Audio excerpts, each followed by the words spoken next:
Alright, so, time to do another comic review and another book from my friend Chris. Thank you once again, brother. And we're going to be talking about Uncanny Spider-Man, or Fall of X Uncanny Spider-Man, whatever I'll put as the title.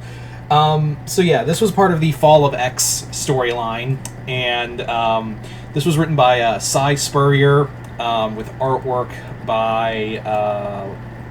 who did the art?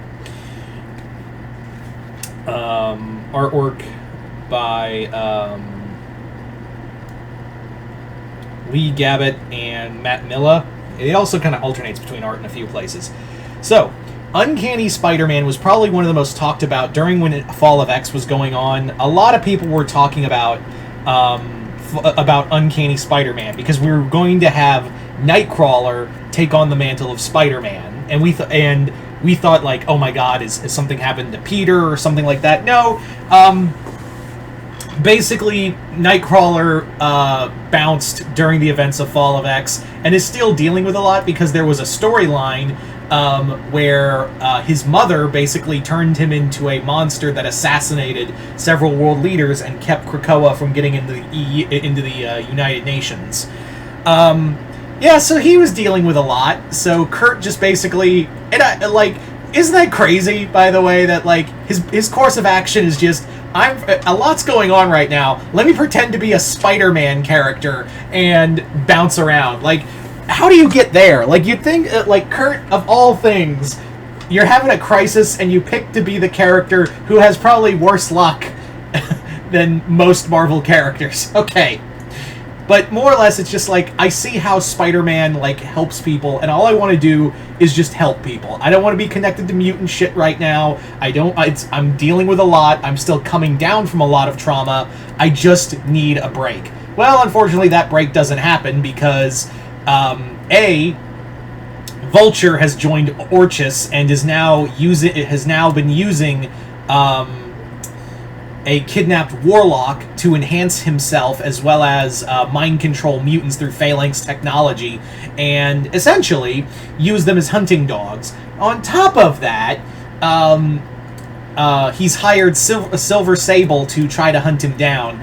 Oh, and there's also the matter of his mother showing up after getting brain blasted by Charles to try to escape, but she resisted and fell off into the ocean, where she ended up in New York and is now looking for her baby. So Kurt's kind of going through it. What I like about this book is that Cy Spurrier clearly has a great voice for Nightcrawler. He has a great voice for the character, and there's actually, like, a lot of great jokes here because Kurt is, while he's, like, charming and, like, witty and all that, he's not good at the whole spider banter thing. Like, he's talking to one guy and he's like, see what I did there? And he has to explain the joke. I really like that. The comic does also showcase that, like, Kurt fucks. Like, everyone wants to bang him.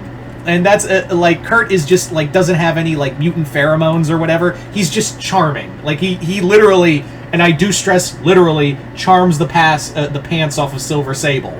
I kind of like their relationship, but my brain is also going, wait, wasn't Sincaria annexed by Latveria in that Christopher Cantwell Doom book? Or did they just forget about that? I don't know. So yeah. I really do like the idea of like, almost fusing Spider-Man and X-Men villains together. I really like this whole Director Vulture thing, even though it really does feel like Vulture has never exhibited any kind of anti-mutant kind of thought process, but it is really cool that, like, it's kind of nice to see a writer actually utilize that Adrian Toomes is a brilliant engineer, so you would have to imagine Orchis would probably take advantage of that in some capacity.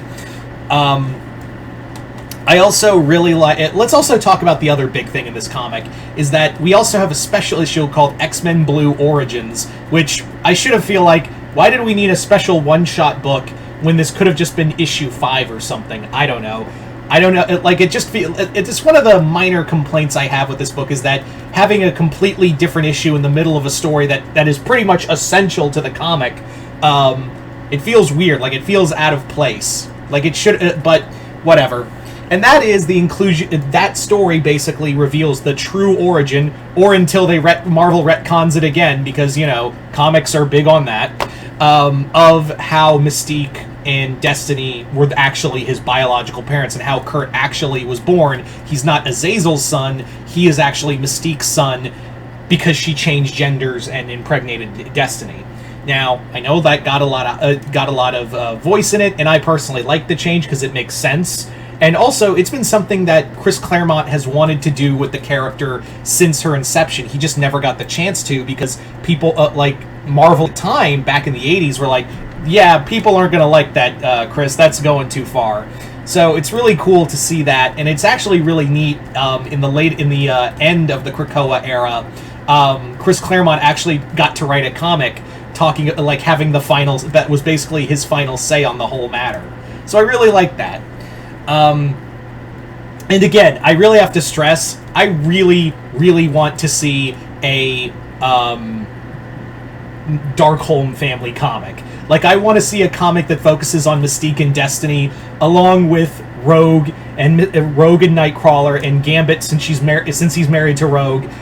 Go on adventure, like madcap adventures together, and just one wacky family. Because we have a lot. We have the Summers family. I want to see stuff with the Darkholme family now. But yeah, all in all, I really enjoyed this. It's a nice breath of fresh air for a yes, Peter does show up in here, and it's just kind of nice to read a Spider-Man in-universe comic where he's not treated like a fucking idiot, or getting cucked by some guy named Paul. I'm not bitter. But I digress.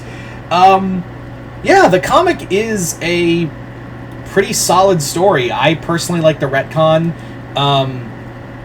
I like, again, I'm a big Nightcrawler fan, so to see him basically take on, like, being Spider-Man is a really cool idea. Even though I'm like, of all the things, Kurt, you just decided to be Spider-Man? Like, he's like, I'm going through a crisis of faith, and also possibly a mental breakdown. I'm gonna go be Spider-Man. That seems like a good idea.